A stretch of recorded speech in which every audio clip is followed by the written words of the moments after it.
नमस्कार दोस्तों, मैं नीरज गोडविंदे स्वागत करता हूं हमारे एनजी इलेक्ट्रिकल्स चैनल पे। तो दोस्तों, आज के वीडियो में हम देखने वाले हैं कि परमानेंट स्प्लिट कैपेसिटर मोटर क्या होती है। इसको दोस्तों पीएससी मोटर भी बोला जाता है।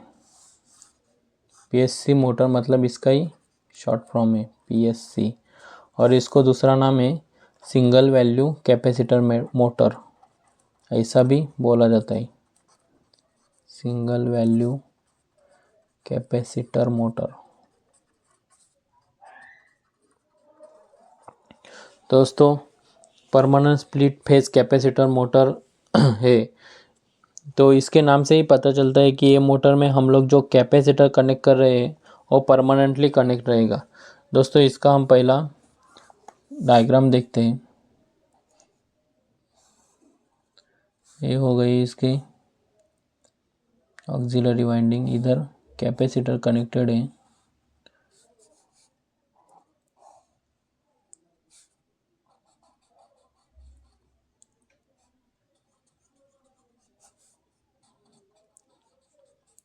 ये ऑक्सिलरी वाइंडिंग, इधर main winding resistor, main winding inductive reactance, ये हो गई मेन वाइंडिंग।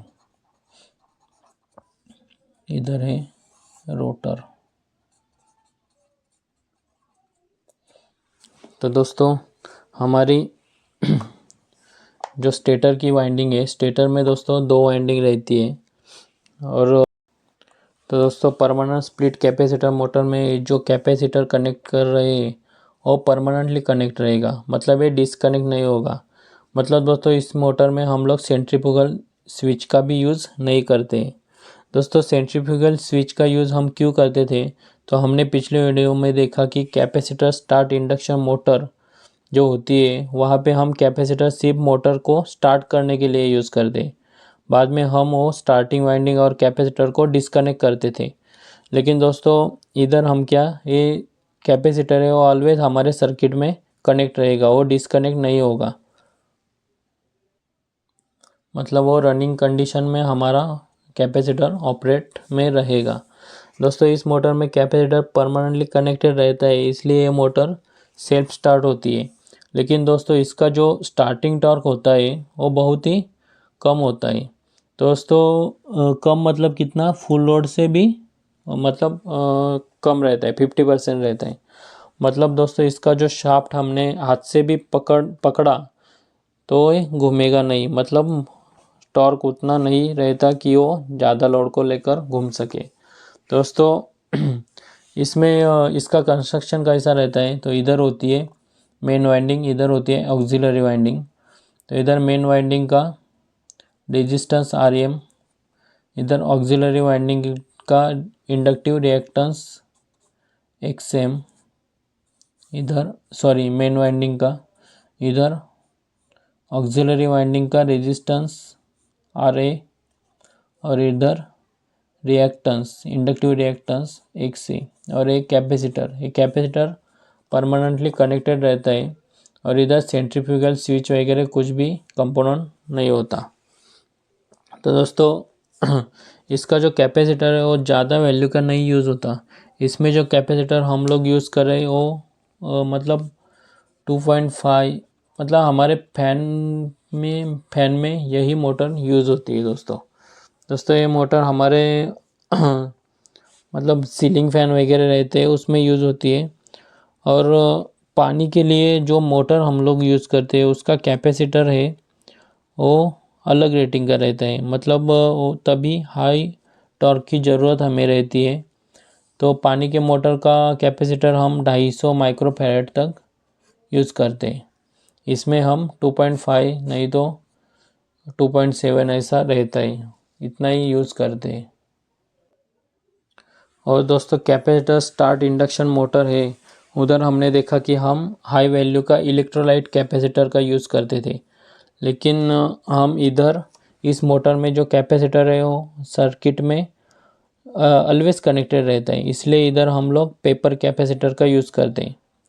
दोस्तों, ये जो परमानेंट स्प्लिट कैपेसिटर मोटर है इसी को हम मतलब क्या बोलते हैं, सिंगल वैल्यू कैपेसिटर मोटर बोलते हैं। तो दोस्तों अभी इस मोटर के हम एडवांटेजेस देखते हैं। एडवांटेजेस क्या क्या है। तो दोस्तों पहला एडवांटेज है कि इसकी इफ़िशियंसी हाई होती है, हाई इफ़िशियंसी।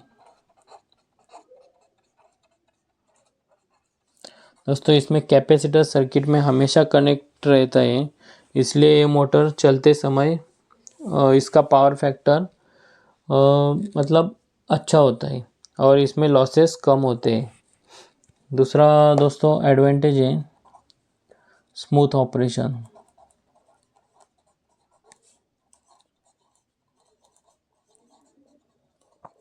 दोस्तों इस मोटर में वाइब्रेशन कम होता है, इसलिए ये बहुत ही स्मूथ चलती है। मतलब इसमें कैपेसिटर कनेक्ट रहता है तो ये स्मूथ चलती है। तीसरा है दोस्तों simple construction.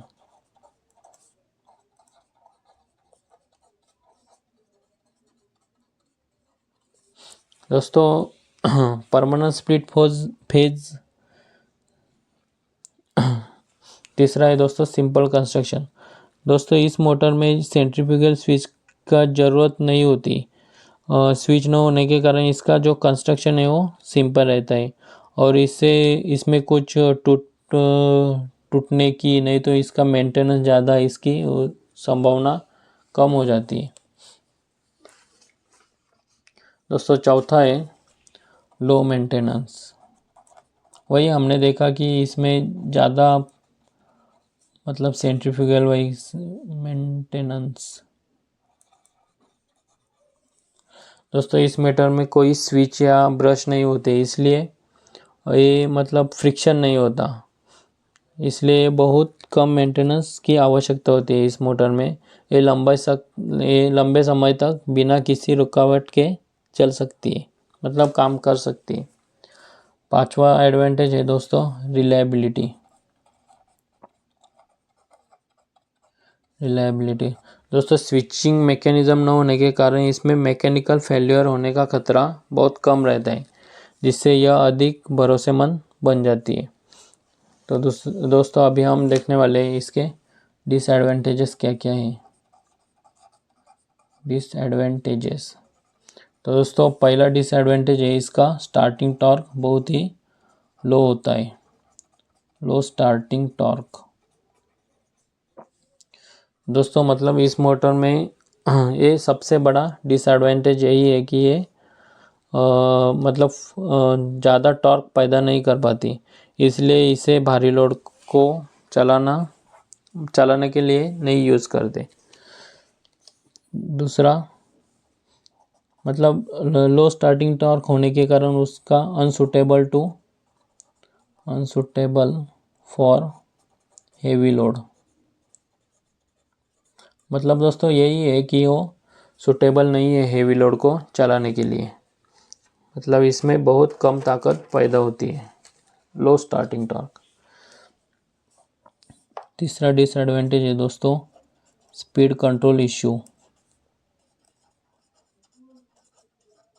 Speed control issue. दोस्तों इस मोटर में स्पीड को कंट्रोल करना थोड़ा मुश्किल है। अगर वोल्टेज कम करके स्पीड कम किया जाए तो मोटर का हीट होने का खतरा बढ़ जाता है। तो दोस्तों ये डिसएडवांटेज है। और चौथा डिसएडवांटेज ये है कि कैपेसिटर अगर फेलियर हुआ तो ये मोटर चल नहीं सकती, मतलब सेल्फ स्टार्ट नहीं होती और वो आवाज़ करती है। तो दोस्तों अभी हम देखने वाले हैं इसके एप्लीकेशंस क्या क्या हैं। एप्लीकेशंस। तो दोस्तों ये सीलिंग फैन में यूज़ होती है, ceiling fan and table fan में। दोस्तों घरों में जो इस्तेमाल होने वाले लगभग सभी फैंस, मतलब सीलिंग फैंस और टेबल फैंस, इसमें permanent split capacitor motor use होती है, इसका यूज़ किया जाता है। दूसरा है दोस्तों एयर कंडीशनर, नहीं तो ब्लोवर्स में इसका यूज़ किया जाता है दोस्तों। मतलब इसमें क्या हाई स्टार्टिंग टॉर्क की ज़रूरत नहीं होती, इसलिए हम और इसमें दूसरा एडवांटेज क्या है कि ये स्मूथ ऑपरेशन होता है। तो हमें स्मूथ ऑपरेशन के लिए ये मोटर बहुत सही है हमारे उस जगह पे। तीसरा किधर हम यूज़ करते हैं हीटिंग फर्नेसेस।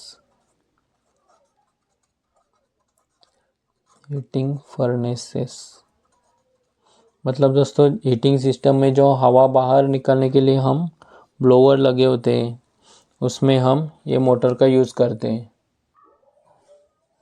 चौथा है दोस्तों प्रिंटिंग मशीन। प्रिंटिंग नहीं तो फोटोकॉपी मशीन। उसमें भी दोस्तों हाई स्टार्टिंग टॉर्क की ज़रूरत नहीं होती और उधर भी स्मूथ वर्किंग चाहिए होता है, इसलिए हम वहाँ पे भी यही मोटर का यूज़ करते हैं। तो दोस्तों आज के वीडियो में बस इतना ही देखेंगे। वीडियो अच्छी लगी तो प्लीज़ मुझे लाइक और कमेंट करके ज़रूर बताइए और हमारे चैनल को सब्सक्राइब करना मत भूलिए। धन्यवाद दोस्तों।